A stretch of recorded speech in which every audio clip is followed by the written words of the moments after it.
હાલો આપણી ફાઇનલી આજ આપણી ગાડી ભરાઈ ગઈ છે અને સવારમાં નીકળવાનું છે. આપણા કાકા હરખી કરે છે ને આ છે નક્ષ ઇન્ડસ્ટ્રી.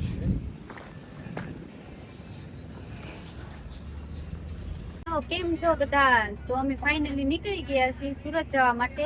જેસર 2 દી રોકાણા અને હવે અમે જઈએ છીએ સુરત.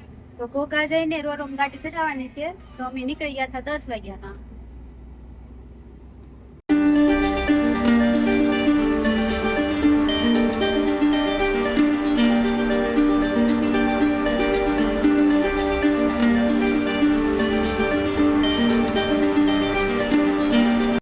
તો ફાઇનલી અમે પહોંચી ગયા હતા અને અમને બધાને લાગી હતી ભૂખ.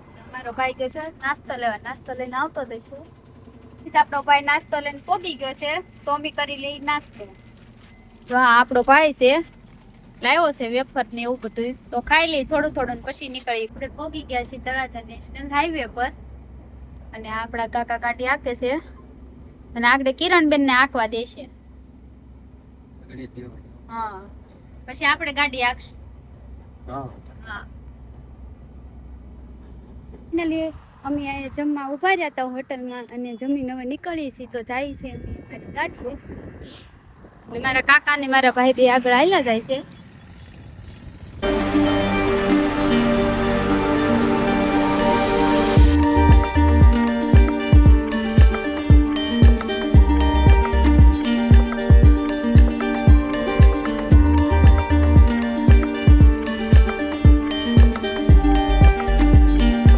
હાલો તો ઘોઘા આપણી ગાડી ચડાવવાની છે.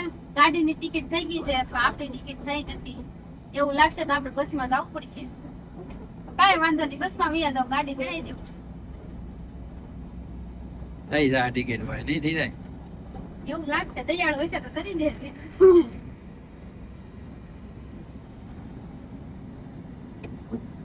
તો ફાઇનલી અમે ઘોઘા જીરા પહોંચી ગયા અને આપણી ટિકિટ હાથમાં થાય એમ નહોતી તો આપણી ટિકિટ થઈ ગઈ છે અને અમે જઈએ છીએ કાંટો કરવા. થેન્ક યુ ફોર ઘોઘા રોરો એમ તો કહી દે. થેન્ક યુ ફોર ઘોઘા રોરો જે અમારી ટિકિટ કરી દીધી એ માટે.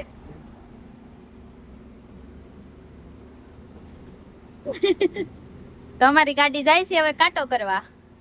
કાંટો કરીને પછી અમે રોરોમાં ચડાવી દઈશું. ભાઈ થોડુંક ટેન્શન તો થતું હતું કે ટિકિટ નહીં થાય તો અમારે બસમાં જવું પડશે પણ ફાઇનલી અમારી ટિકિટ તો થઈ ગઈ છે અને અમે હવે જઈશું રોરોમાં. હા મારા કાકા પણ ખુશ થઈ ગયા છે આજ. હા અમને મને બહુ ટેન્શન હતું અને આને મેં કીધું મૂકવા ક્યાં થાય છે આપણે. હા અત્યારે ક્યાં આ બધી પરિસ્થિતિ ગેર કે આપણી કંપનીની 3 ગાડી છે અત્યારે. આરે ઘરની 4 છે. 4 ગાડી છે એક આરે. બહાર પડી 5મી ગાડી બહાર પડી છે. કરંટમાં ચડે તો ચડાવી દેવાની છે. ફાઇનલી આજ અમે એકલા ખુશ થઈ ગયા. અમારી ટિકિટ થાય એમ નહોતી ને થઈ ગઈ છે. તો જો આપણી ગાડી જાય છે કાંટો કરવા અને આપણે ફાઇનલી અહીંથી કાંટો કરીને પછી રોરોમાં ચડાવવાની છે. હા આપણી ગાડી ચડાવી દીધી છે કાંટો કરવા અને કાંટો કરીને પછી રોરોમાં ચડે ત્યાં લગી. તો ફાઇનલી અમે અંદર વી આવ્યા હતા અને અહીંયા પડી છે અમારી ગાડી. અત્યારે અમારી હાલમાં 3 ગાડી એકારે આવી ગઈ છે અને આવડું છે રોરોનું પાર્કિંગ અને સામે કાંટો થાય છે. કાંટો થઈને અમે અહીંયા ઊભા રહ્યા હતા 5-10 મિનિટ. જે લોકોને ઊભું રહેવું હોય એ આ જગ્યા ઉપર ઊભા રહે. તો અમે લઈ લીધી હતી ઠંડી ઠંડી લચ્છી. તો અમે લચ્છી પીને પછી રોરોમાં ચડશું. અમે અહીંયા પાર્કિંગમાં ઊભા છીએ. લચ્છી પી લે એટલે બધા જાય રોરોમાં. તો ફાઇનલી ભાઈ આપણો વારો આવી ગયો તો અને આપણે ગાડી ચડાવી છીએ રોરોમાં અને આપણે જઈએ છીએ જો રોરો બાજુ.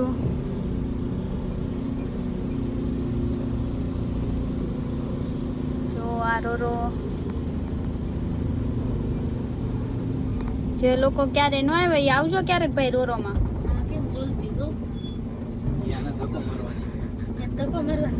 જો આપણી ગાડી આમ ચડે છે કાબુમાં ન રહે તો સીધી દરિયામાં જાય નકર રોરોમાં ચડે.